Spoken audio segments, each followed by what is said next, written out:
Informativo WAP, el lugar de las noticias universitarias, docencia, investigación, cultura, deportes. Informativo WAP, producción general TV WAP.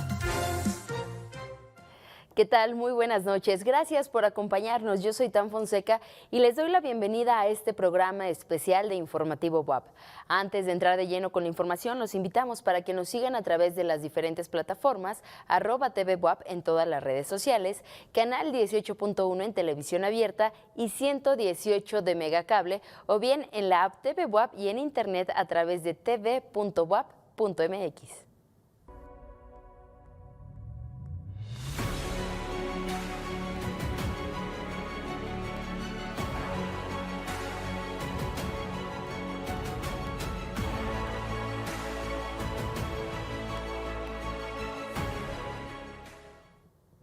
Hoy en Informativo WAP tendremos un programa especial donde hablaremos sobre la presentación en la FENALI WAP 2024 del libro Samovar, de la escritora Ethel Krause, quien con indiscutible maestría y musicalidad en el lenguaje nos invita a pasear por esa Rusia previa a la Segunda Guerra Mundial, por aquel México lleno de posibilidades y por la vida de 3 mujeres que fueron semilla. Adelante.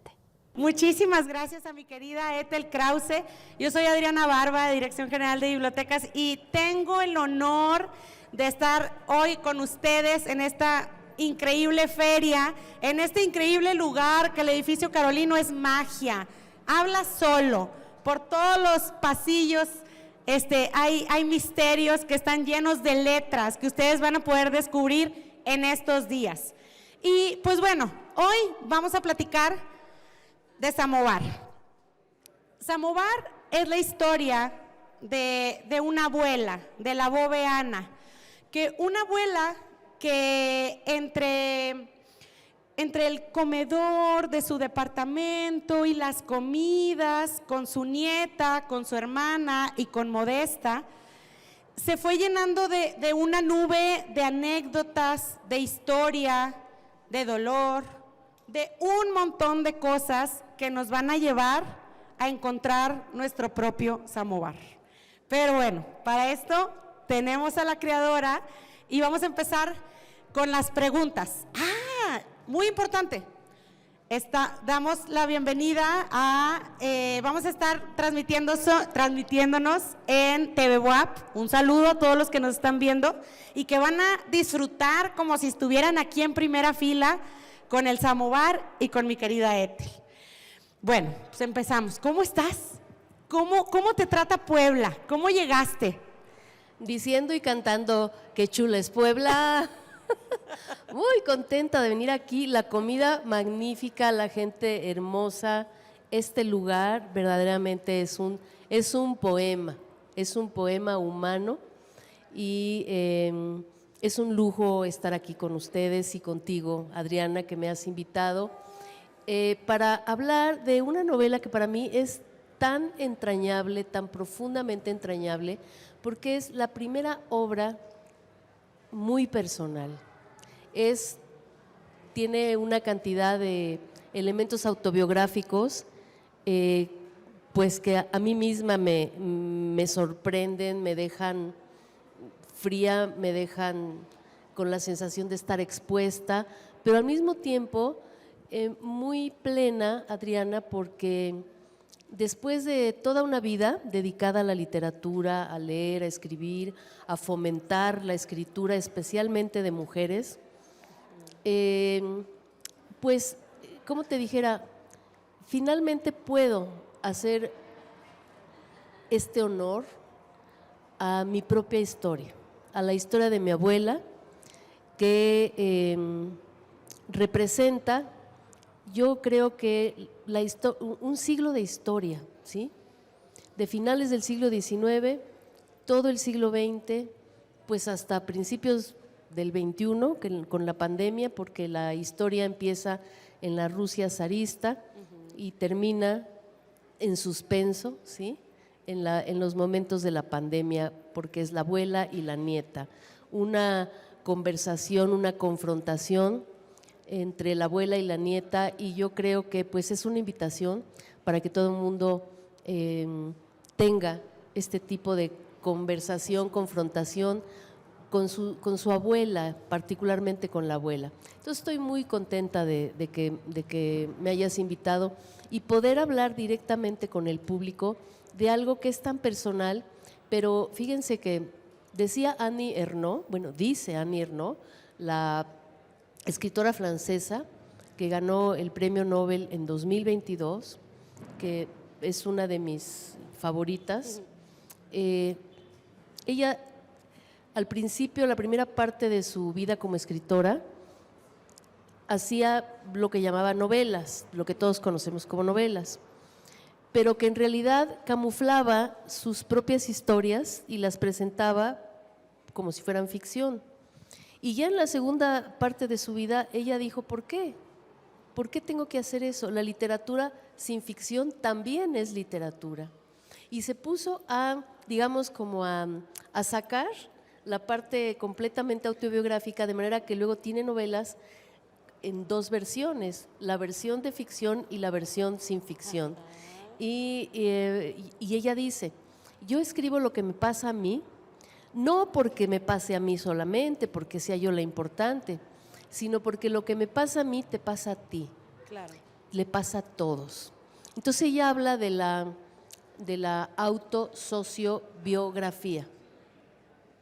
Y a mí me parece que esta novela es hija de esa manera de ver las cosas y que a veces, necesitas muchos años, querida Adriana, mucha madurez para finalmente poder llegar a darte cuenta de que tu historia personal es digna de ser contada, Claro.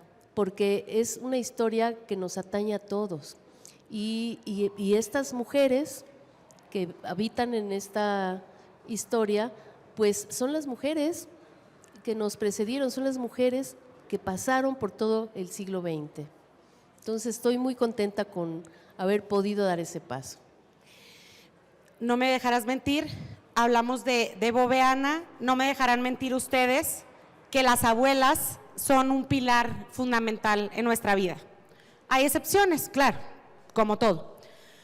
¿Cómo fue el trabajo de escritura? ¿Cuáles fueron los obstáculos? Porque eso es, el recordar a las abuelas, pues te lleva a un momento bonito, un momento de encontrarte, pero también a un momento de quiero que esté aquí, ¿por qué no la aproveché tanto? Como en ocasiones decía Tatiana, la protagonista, o como tal vez decimos nosotros, o dicen los chiquillos, como porque voy a ir a casa de la abuela, qué aburrido, o nada más vamos a comer y ya nos vamos. Pero, ¿cuál fue la dificultad que tuviste, Ethel, para tener aquí nosotros esta historia tan conmovedora? Mira, pues ni más ni menos me llevó 40 años de trabajo. Ya sé que se dice rápido, y te lo puedes leer a lo mejor en un fin de semana, pero es la verdad. ¿Qué fue lo que ocurrió? Cuando yo tenía 27 años de edad, y lo cuento aquí, me gustaría leer un fragmentito, en una reunión familiar, porque era el aniversario de bodas de mis padres, estaba ahí la familia, pues vi a la abuela, ella me miró, hicimos un clic muy bonito, me acerco a ella y entonces le digo, y nos decimos una a la otra, pues hay que vernos más seguido. Y yo le digo, sí, hay que hacerlo. Y ella me dice, pues ¿por qué no vienes a comer a mi casa? Te hago las comidas que te gustan. Wow. Le dije, sí, por favor, sí. Y empecé a ir la primera vez y desde esa primera vez, cuando yo abro la puerta, me tiene mi rica comida y empezamos a platicar, y yo me doy cuenta que eso no se trata de las comidas. Claro. Que esas reuniones no se tratan nada más de ir a ver a la abuelita, no, que se tratan de descubrirnos una a la otra y de que detrás de esa viejecita con delantal habitaba una mujer, una mujer con sus conflictos, sus secretos, sus miedos, sus dramas. Una mujer que pasó de la Rusia zarista. Mi abuela nació en Ucrania, antes no era Ucrania un país, simplemente era parte del Imperio Ruso, y ella vive la Revolución Bolchevique, la Primera Guerra Mundial, el nazismo, la Segunda Guerra Mundial. Tiene que huir con sus hijos, con mi padre y mi tío, escapándose por toda Europa y embarcarse en un barco a llegar a la América, ¿no? Y la América en aquella época pues era Estados Unidos, porque de México no se tenía ni noticia de qué fuera eso.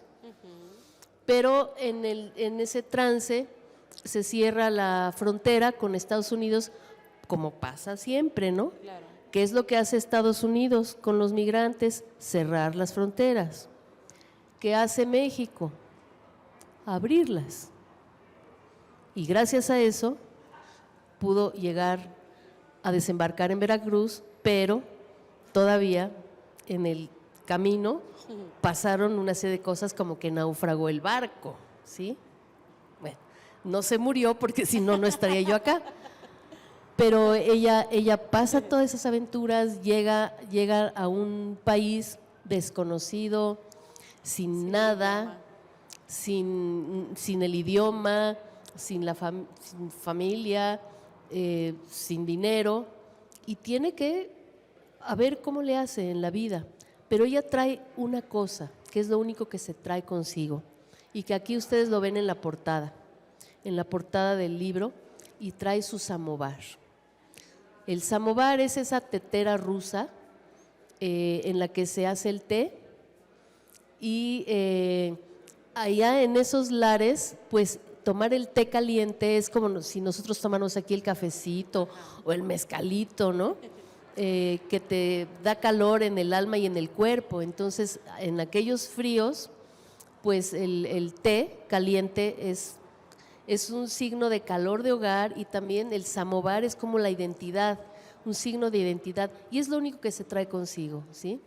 Por eso yo le titulo a la novela Samovar, porque yo me doy cuenta que el samovar no solamente es una tetera, sino el samovar es un sello de resistencia y de sobrevivencia, que las mujeres son las que lo cargan. Entonces yo veo allí que más que ir a las comidas, había un mundo por descubrir. Yo era una ignorante absoluta. Yo, como primera generación nacida en México, que vienen huyendo de los nazis, porque mi madre y mis abuelos maternos pasaron por la misma historia, bueno, con sus matices, pero de Polonia, y yo soy la primera generación que nace en México. Pues somos una generación traumatizada, que cargamos un peso en nuestras espaldas terrible, y pues crecemos en la adolescencia, en la juventud, no queremos saber nada, o sea, nosotros no queremos saber de esos horrores. Entonces vivimos con un gran desconocimiento, y cuando yo llego a ver a mi abuela, descubro que no puedo seguir dentro de un closet. Esa parte de mi vida no puede seguir dentro de un closet. Y me doy cuenta que tengo que salir del closet. Ya ven que salir del closet significa muchas cosas, ¿no? Claro. A veces sales del closet porque sacas un secreto que traes, ¿no? Se usa mucho en la diversidad de orientación sexual, que sales del closet. Pero también salir del closet es reconocer que traes una carga, que traes un secreto, que traes algo que te pesa, te avergüenza, no te deja vivir en paz. Y yo siento que salí del closet con esta novela, y creo que tú que me preguntabas que cuál fue la mayor dificultad, fue esa, darme cuenta que había una mujer de carne y hueso, que había tenido amores y desamores y desengaños y traiciones, y había perdido hijos y había abortado y había fracasado y tenido éxitos, y que se había quedado viuda y se había vuelto a casar, y había una mujer, Y entonces, caramba, la mujer de 27 años que yo era y la mujer de 85, que era mi abuela, de repente éramos una. Y además no solo vivía ahí mi abuela, la Bobe, le decimos Bobe en Yiddish, que es el idioma de la diáspora, estaba su hermana mayor, Lena, mayor todavía. Ellas nunca acabaron de aprender bien el español, entonces era un español ahí muy, muy champurrado, ¿no? Con otros idiomas, pero bueno, pues le entendíamos. Y además estaba Modesta, que también había sido una migrante, pero de una migración interior. Ella había tenido que huir de su pueblo en el estado de Hidalgo, en la época de la Revolución Mexicana, o sea, les había tocado revoluciones, la bolchevique y la mexicana, ¿no? Y habían tenido que emigrar de sus lugares. Modesta había llegado a la Ciudad de México muy jovencita y había conocido a mi abuela y había ido a trabajar con ella y vivieron toda una vida juntas. Y la hermana mayor, cuando finalmente pudo también salir de Rusia, pues ya enviudó y terminó viviendo con la abuela. Entonces eran 3 ancianas y cada una tenía sus historias. Modesta era una mujer náhuatl, y la Bobe casi entendía el náhuatl y Modesta casi entendía el yiddish y el ruso y se hicieron una, ahora se llamaría una sororidad, ¿no? Una sororidad, una unión. Tenían, nunca lo pensaron ni se llamaron así, pero si tú ves su forma de vivir y de pensar, pues eran pioneras de un feminismo, ¿no? De un feminismo que a las herederas pues le debemos eso, ¿no? Entonces todas esas fueron dificultades y lo cual me llevó tantos años, Adriana, porque esas experiencias, cuando después de esa primera vez, ¿no? Yo dije, yo de aquí soy. Y no volví a dejar de ir todos los miércoles a comer con ella puntualmente. Y terminaba la comida, llegaba yo a mi casa y me iba yo a hacer notas de todo lo que habíamos platicado. Y guardé cuadernos y cuadernos. Ella se muere 2 años después, todo esto lo cuento en Samovar. Y yo sé que tengo ahí una mina de oro en las manos, literaria, pero no tengo la madurez ni como mujer ni como escritora para llegar a buen puerto, ¿no? Entonces le di vueltas y vueltas, la dejé descansar, la volví a retomar, le di otra vez vueltas y vueltas y vueltas. Y en la pandemia fue cuando yo dije, bueno, a ver, Bobe, ¿no? Tú pasaste por todo esto, por las guerras, por guerras y todo, ¿no? Y ahorita estoy viviendo mi propia guerra, ¿no? Contra el virus, ¿no? Es mi propia guerra mundial. Bueno, claro. No solo mía, de mi generación, ¿no? A ti te tocó vivir eso y a mí me está tocando vivir esto. Entonces yo necesito tu samovar, yo necesito tu estandarte de salvación. Yo, a ver, échame la mano, ¿no? Y entonces me iluminó y dije, ya sé cuál es mi samovar. Ahora sí, tengo que escribir su historia porque esa va a ser mi salvación. Y entonces su samovar se convirtió en mi samovar. Qué bonito, ¿no? Qué bonito, Ethel. Qué bonito. Maravilloso. Sí, gracias. Qué bonito. Fíjate, gracias. Quiero leerles el momento en que Tatiana llega a esa comida y ve a la Bobe Ana. Y ahorita vamos a platicar de otro asunto. Dice, la abuela Ana me descubre de inmediato. Los pongo en contexto. Acuérdense que es una comida familiar. Llega Tatiana, es una mesa gigante donde están todos comiendo y la abuela está en la cabecera. Sí. No es una mesa, es como cóctel, ¿no? Pero hay un montón de gente y la abuela está como en un rinconcito, ¿no? Así, preciosa, ¿no? Sí. Dice, la abuela Ana me descubre de inmediato, como si me oliera, y me suelta una mirada de adoración. esa mirada es también, supe mucho tiempo después, una súplica, una complicidad, un augurio, un destino. Y con esta, bueno, ustedes cuando lo lean, los que ya lo leyeron, mis amigas de Monterrey de los círculos de lectura, se les puso la piel chinita, porque no todos han tenido esa complicidad con sus abuelitas. Y yo creo que tú fuiste muy afortunada, y yo quiero preguntarte, en tu punto de vista, las abuelas, te voy a decir en mi caso norteñas, no son como la boveana. O sea, las abuelas norteñas son de secretos.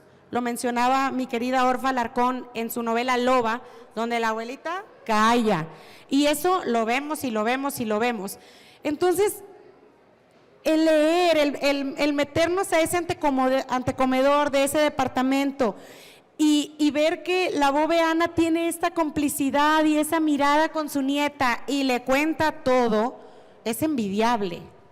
Mira, te voy a decir que de suyo las abuelas no van a contar. No, pero fíjate, incluso en esa novela Loba de Orfa, que me encanta, la abuela que es que no habla, pero bien que termina diciendo las cosas, sí, es la que da la clave, es la que da la clave de las cosas, ¿sí? Claro. Porque mira, uno tiene que llegar a ver a la abuela no como la abuelita, no con el estereotipo de ancianita, de cabellera blanca, y que es toda bondad, que es un angelito de Dios, que es incapaz de nada, que todo es abnegación, porque así no somos las mujeres, ¿eh? Así no son las abuelas, no somos las mujeres maduras, somos mujeres de carne y hueso. Pero eso es lo que la sociedad ha querido ver de nosotras. Entonces, pues esa es la imagen que vamos a dar. Tienes que llegar con la intención de descubrir qué hay detrás, ¿sí? Y es entonces cuando se abren. Si tú nada más vas a ver a la abuela que te dé de comer y etcétera, ¿no? Pues va a cumplir ese papel. Pero si tú vas con ella, además como preguntándole, porque yo llegaba preguntándole, fíjense que es que hay una cosa fundamental que nos unió y es la historia de los criminales. Oigan, porque así como hay abuelas muy lindas y hay abuelas alejadas, hay hombres maravillosos y existen los criminales.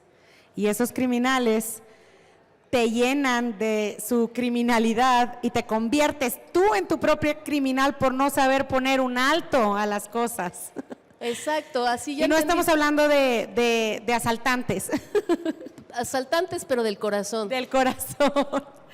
Porque yo en aquella época tenía mi criminal. Guau, vete. Pero mi abuela tuvo a su criminal también, a la edad que yo tenía, ¿no? De manera que cuando yo llego a preguntar y a preguntar y a preguntar, y la abuela se da cuenta que no estoy llegando en plan de que nada más quiero ver a la viejecita, sino que quiero conocer a la mujer, porque yo estoy viviendo una serie de cosas que no sé qué hacer. Y entonces ella empieza a contar. Y conforme ella empieza a contar, hagan de cuenta que yo me estoy viendo al espejo. Y entonces veo cómo ella reaccionó y lo que ella hizo, ¿no? Porque tuvo a su criminal, son esos criminales de amores, y cómo hacía ella. Y yo a mi vez, yo era la que no me atrevía a contarle, pero sí a escuchar cómo ella había ido resolviendo su vida, ¿no? Y yo le preguntaba, bueno, ¿y entonces qué hacías acá? Y que no protestaste, ¿y tú qué sentiste?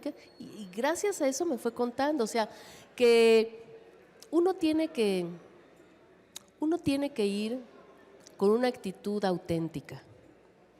Tienes que ir con una actitud honesta y auténtica, abierta. Y generalmente eso puede ocurrir, fíjense, con las nietas. Es difícil que ocurra con los nietos, con los varones, porque para los varones es muy difícil que ellos que puedan ver, ni siquiera sus madres, pues las abuelas menos, que son seres humanos, ¿sí? Que no son esos estereotipos llenos de abnegación y que son incapaces de cometer nada que esté fuera de las normas tradicionales, ¿no? Pero las hijas, las mujeres, fíjate, tenemos mucha necesidad de conocer qué han hecho nuestras ancestras, porque cuando nos empiezan a pasar a nosotras cosas, nos sentimos terribles, como si fuéramos las que hubiéramos por primera vez en el mundo patentado las cosas raras en la vida, ¿no? Y no, es todo eso, a todas esas cosas se han enfrentado nuestras madres y abuelas. No nos lo cuentan, pues porque muchas veces quieren protegernos de que no pensemos mal de ellas, claro. Pero pensamos peor si no nos cuentan, ¿no? ¿Saben en quién pensamos peor? Nosotras pensamos mal de nosotras. Sí. Porque creemos que nosotras somos las incapaces, las tontas, las malas, en cambio ellas son impolutas y perfectas, ¿no? Y eso debe de romperse, esa tradición del secreto debe de romperse, y se rompe aquí en Samovar, se rompe, y gracias a que se rompe, la nieta puede encontrar su lugar en el mundo. Y bueno, te digo, yo creo que no hay que decir, es que las abuelas son así, o la mía así es, o las de tal estado de la República es así. No, yo creo que todas son mujeres normales, y dentro de esa normalidad hay la grandeza de llevar a cuestas la supervivencia. ¿Quiénes son las mujeres?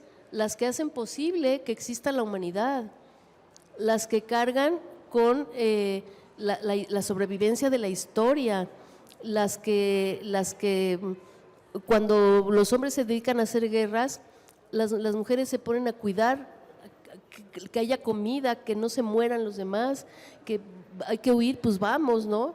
Hay que llevarse la tetera, pues llévate la tetera, ¿no? Entonces, esa grandeza no está en el cuidado impoluto de su cuerpo, está en la fuerza de su espíritu. Y eso es lo que yo descubrí en esta larga, intensa conversación, y sobre todo cuando aparecían, digamos, la relación con los hombres, ¿no? La relación con los hijos y la relación con la vida, ¿no? La relación con el más allá, con la muerte, con Dios, ¿no? Todo eso que normalmente no se habla con las abuelas,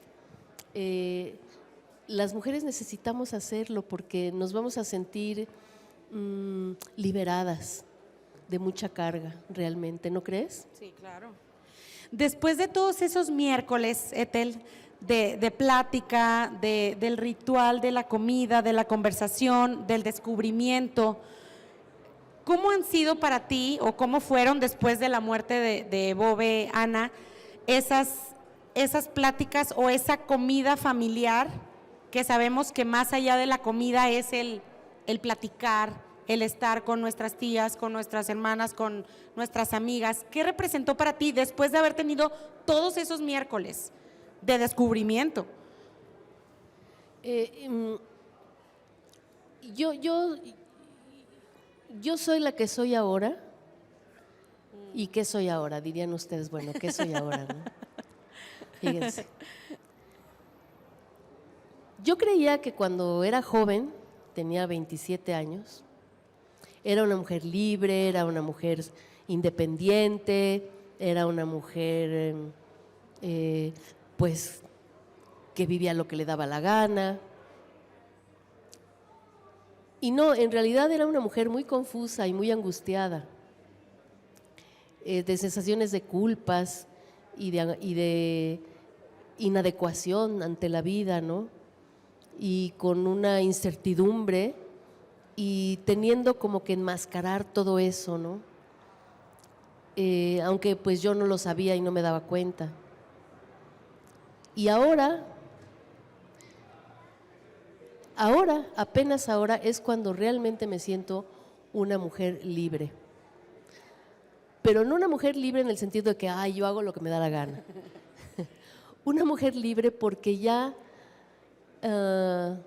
reconocí de dónde vengo, lo que ha habido detrás, los claroscuros que me acompañan, los agujeros negros de la vida, ¿no? Y yo diría que el samovar, esta relación con estas ancianas, el haberle visto de frente los ojos a mi abuela y escribir su historia, que es también la mía, y legarla a mi hija, ¿no? Porque está dedicado a mi hija, la obra, para que no tenga que inventarme, ¿no? Porque es lo que hacemos, ¿no? Los hijos inventamos a las madres y abuelas, entonces yo no tienes que inventarme, hija. Y también está dedicado a Katia, que es Katia es la nieta de la tía Elena, y a su hija Noa también. Y a mi marido, porque después del criminal… Bueno, eso espérame. Hay un oasis, ¿eh? Hay un oasis. Hay un oasis. Entonces, sí, es ahora cuando me siento una mujer libre, pero además entendiendo qué quiere decir libre, Adriana. La palabra libertad es una palabra que se usa de muchas maneras, ¿sí? De muchas.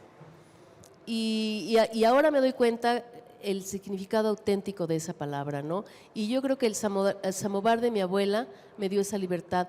Ella cuando los últimos días de su vida, que ya no puede hablar, pero tiene una lucidez completa,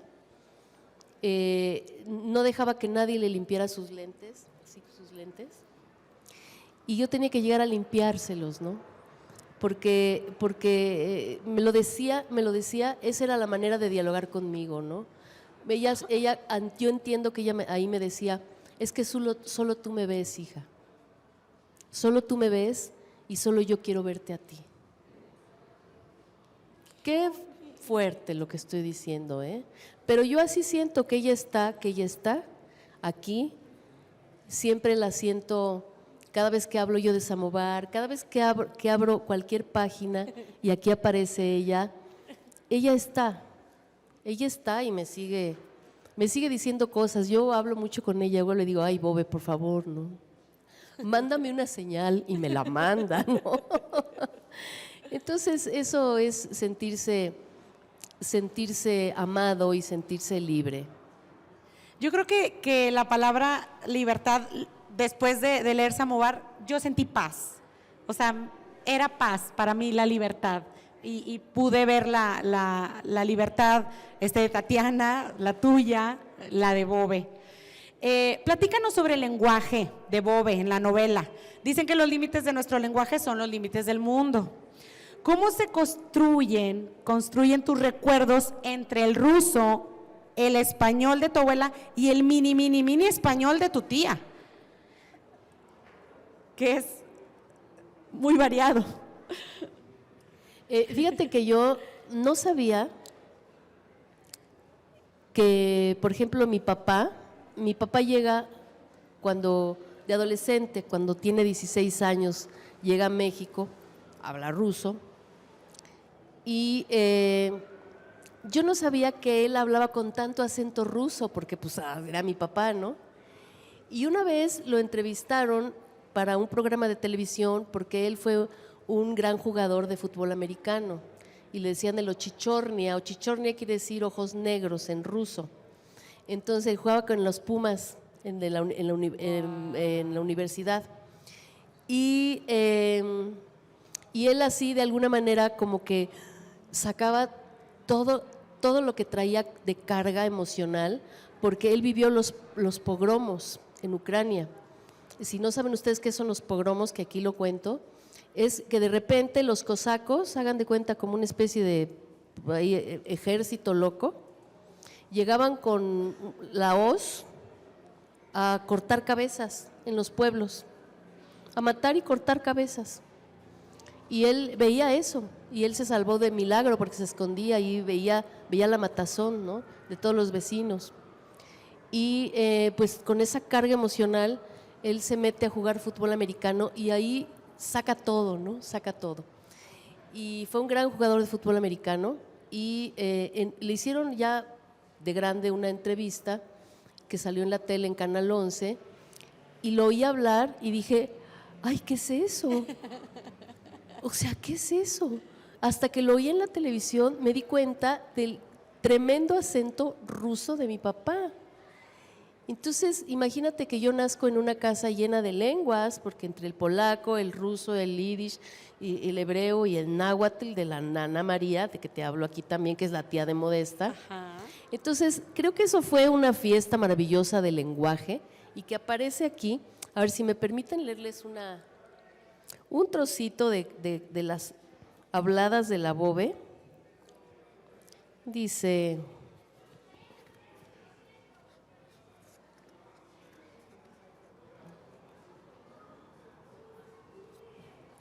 Ahí está.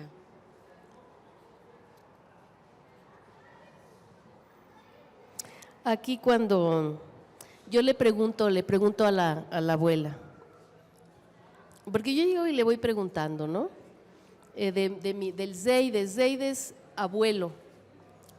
Y yo conocí muy poco a mi abuelo porque mi abuelo murió cuando yo tenía 6 años.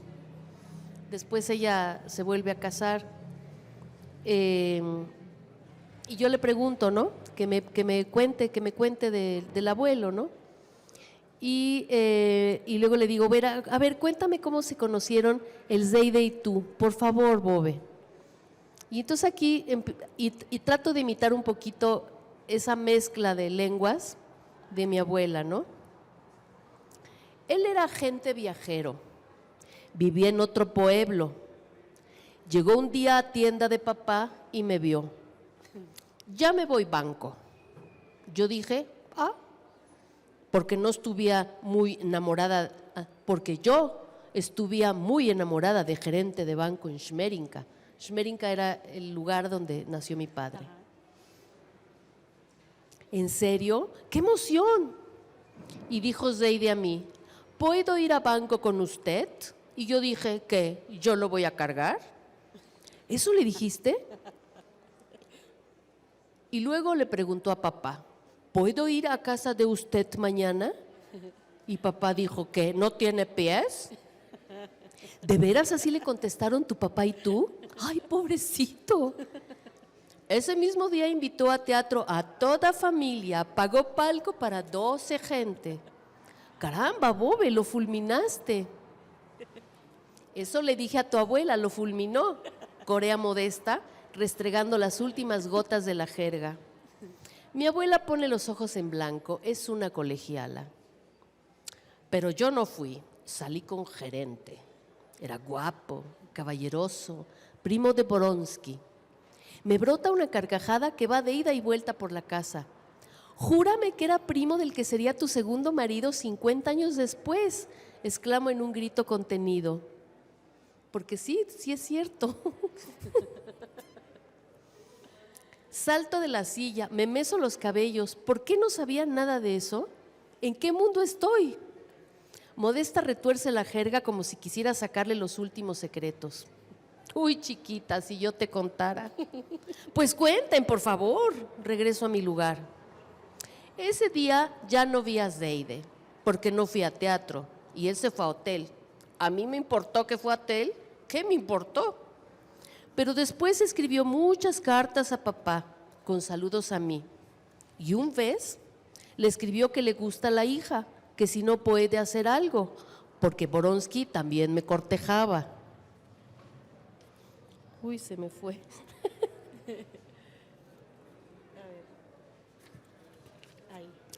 Desde entonces te cortejaba Boronsky, santo cielo. Tú no conoces quién es tu abuela, Tatiana. Si te digo los pretendientes que tiene haciendo fila aquí mismo, tú calla boca. ¿Quieres más té, hijita? Sí, obvio, sí.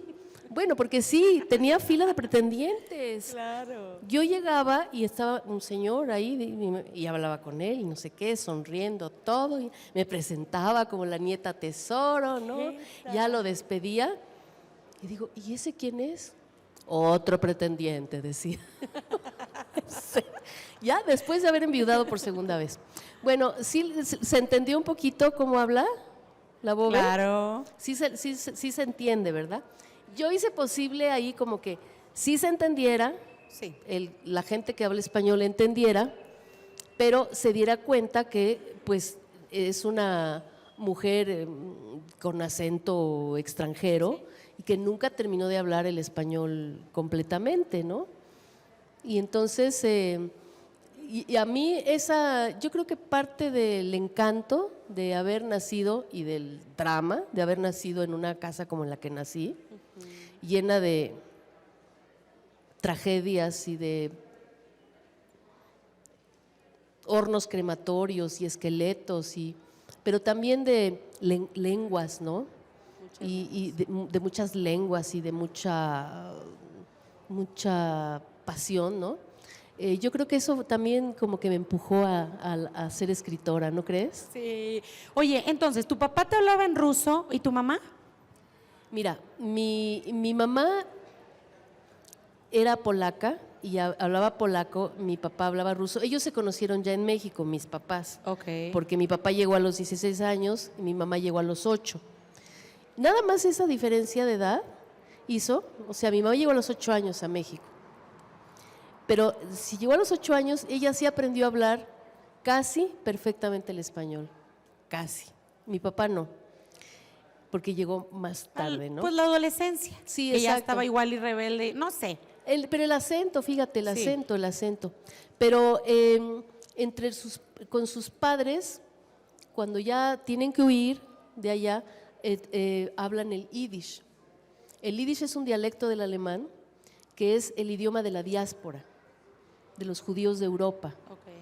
Y esa es la lengua que yo aprendo también. Yo fui bilingüe, entonces hay yiddish y español con náhuatl, yiddish con ruso, polaco y hebreo. De verdad. Sí. O sea que en la adolescencia ya hablabas 5 idiomas. No, bueno, 6 yo idiomas. hablaba, o sea, yo era bilingüe de yiddish, o sea, mis papás hablaban, mi mamá hablaba con sus papás en yiddish, Ajá. ellos me hablaban a mí en yiddish y yo les hablaba en español, pero hablábamos normalmente, ¿no? O sea, se cambiaba de idioma si no te dabas cuenta. Wow. Era indistinto. Perfecto. Pero eso no te das cuenta, pues hasta que sales, ¿no? Hasta que ya sales del entorno de la casa, te das cuenta de eso. Pero es una gran riqueza. Sí. Es una gran riqueza. Y fíjate que yo también salí de ese closet, porque como muchas personas mexicanas que vienen de los pueblos originarios y que son bilingües en sus lenguas originarias, durante muchos años han tenido vergüenza. No han querido, incluso los jóvenes no quieren ya hablar, no quieren que se les hable. Durante muchos años fue así porque se les consideraba como se les discriminaba, ¿no? Si venían de etnias o hablaban otra lengua. Afortunadamente, de unos años para acá hay una reivindicación de las lenguas originarias y ahora incluso ya se estudian, ¿no? Y la gente que viene de esas etnias ya ahora sí quiere recuperar sus lenguas porque es un orgullo. Claro. México es un país de migrantes de todo tipo y las lenguas que coexisten dan una gran riqueza. Bueno, yo era una de esas vergonzantes, ¿sí? Yo ahorita te lo digo tranquila, pero a mí eso me daba mucho miedo, a la discriminación, a la marginación, ¿no? Entonces te das cuenta de lo terrible que es a veces la intolerancia de todo tipo, ¿no? De todo tipo. Sí, claro. Así como el samovar es un gran símbolo en la novela, de ahí el título, si tuvieras que irte a vivir a otro continente para siempre, ¿qué elemento simbólico llevarías contigo que no fuera el samovar?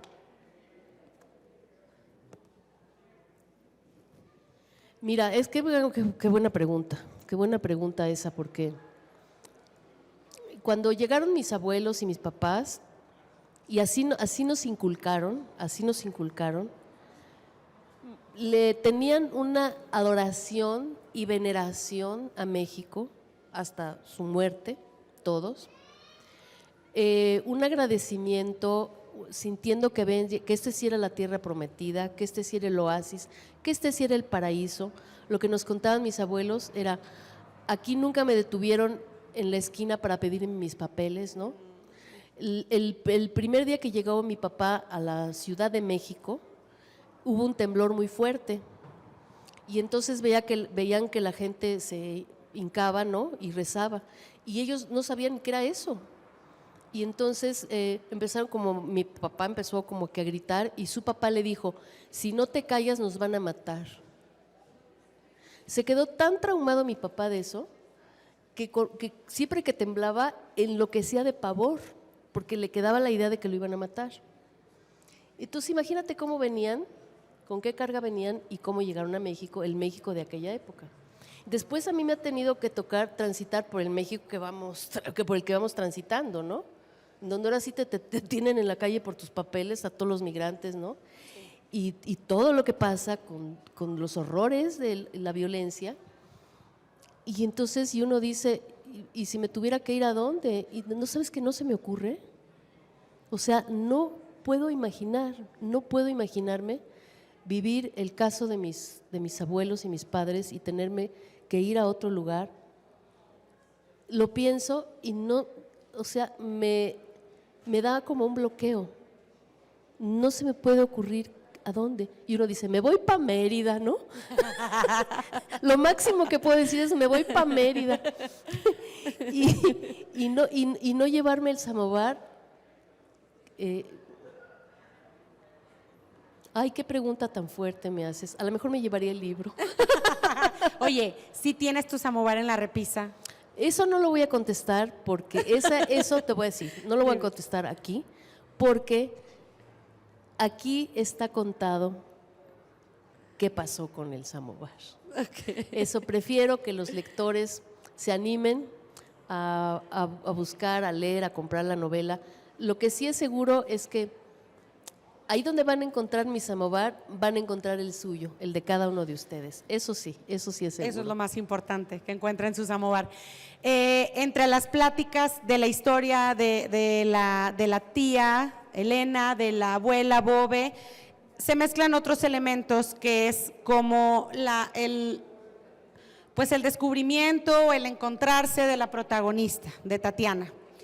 Y pues ahí tenemos que mencionar la palabra criminal, que ya dijimos que criminal no es un asaltante, el criminal es un asaltante del corazón, que te hace garras. Son horribles, son peores esos. Son peores que los que te roban el celular en el porque camión. te roban el corazón. Porque el celular se puede reponer.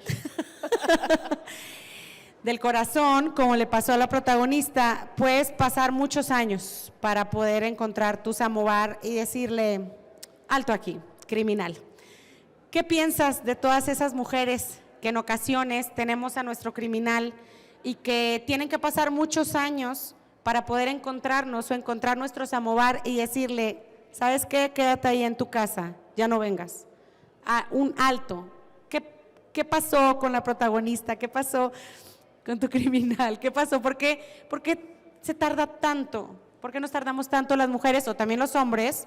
Porque sí hay criminales, mujeres, en poner un alto. Mira, yo aprendí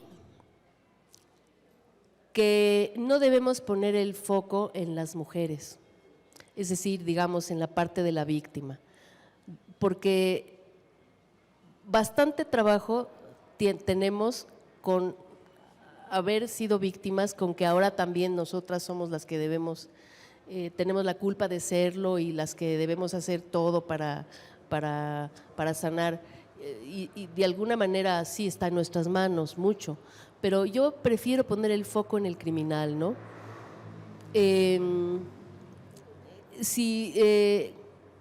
Es como decir que pues a fulanita la violaron o abusaron de ella, ¿no? Y entonces, así, pero es que cómo iba vestida, ¿no? Claro. Oye, a esas horas de la noche no era, ¿no? ¿Y dónde estaban sus padres que no le estaban cuidando, sí?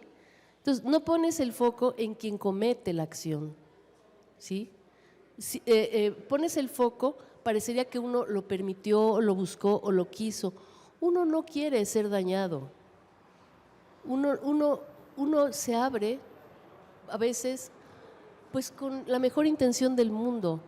Uno no viene a este mundo a que lo violen, a que lo traicionen y a que lo engañen. Uno viene abierto al amor, al sol, ¿no? No que te pongan una pata en la cara, ¿no?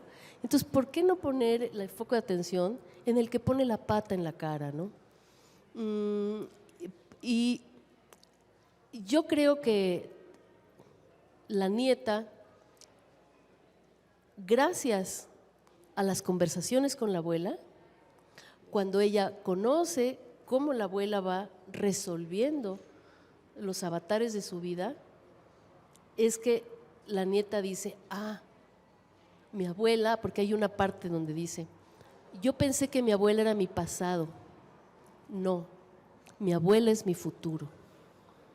O sea, yo como la veo a ella, yo la veía ya una mujer entera, yo así quiero ser, yo quiero ser como ella y por eso pudo serlo. ¿Ves por qué es tan importante que conozcamos a nuestras ancestras de carne y hueso? ¿Sí? Y yo sí por eso te reviro la pregunta, querida Adriana, de no, ¿por qué decir, por qué nos costó tan trabajo? ¿Por qué llevamos años? ¿No? Pues porque somos gente buena, porque somos gente que no lo esperaba, ¿no? ¿Por qué a esos otros, sí, les cuesta tanto trabajo dejar de lastimar? ¿Por qué les cuesta tantos años y tanto trabajo y tanto esfuerzo darse cuenta de que esas cosas no se hacen? Yo me lo preguntaría al revés, ¿no crees? Sí, es fuerte, pero pues sí. ¿Por ¿Verdad que ¿por sí? qué no ponen un alto y dejan de hacer daño? Sí, exacto, porque si no, a nosotros nos toca todo, ¿no? Todo. Pues toca todo, está como en la Segunda Guerra Mundial, ¿no? Los hombres fueron y destruyeron, aquí no estoy diciendo que los hombres son los malos y las mujeres las buenas, no, pues estoy hablando de la historia. Hacen las guerras, ¿no? Bombardean todo. ¿Y sabes quiénes reconstruyeron? Reconstruyeron piedra por piedra las mujeres. Ponían piedra por piedra y quebraron los escombros porque ellas son las que tenían que tener un lugar donde poner a dormir a los hijos y donde darles de comer. Entonces, es como preguntarles, oye, pues, no lo sigan haciendo, lo están haciendo ahorita otra vez, ¿no? Es un remake. El siglo XXI es un remake del siglo XX, ¿no? Bueno, eso es lo que nos están advirtiendo mujeres como ella, ¿no? Claro que sí. Nos encontramos con conversaciones de sororidad entre la nieta, la abuela, la tía y Modesta. ¿Cuál es el significado que tiene para ti los actos de habla entre mujeres?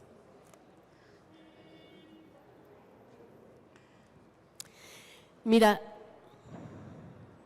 ay, ¿a poco no es delicioso platicar entre mujeres? Sí. Ay, no, es una cosa divina, ¿qué te puedo decir? Bueno, ¿qué te puedo decir que tú no sepas, no? Sí.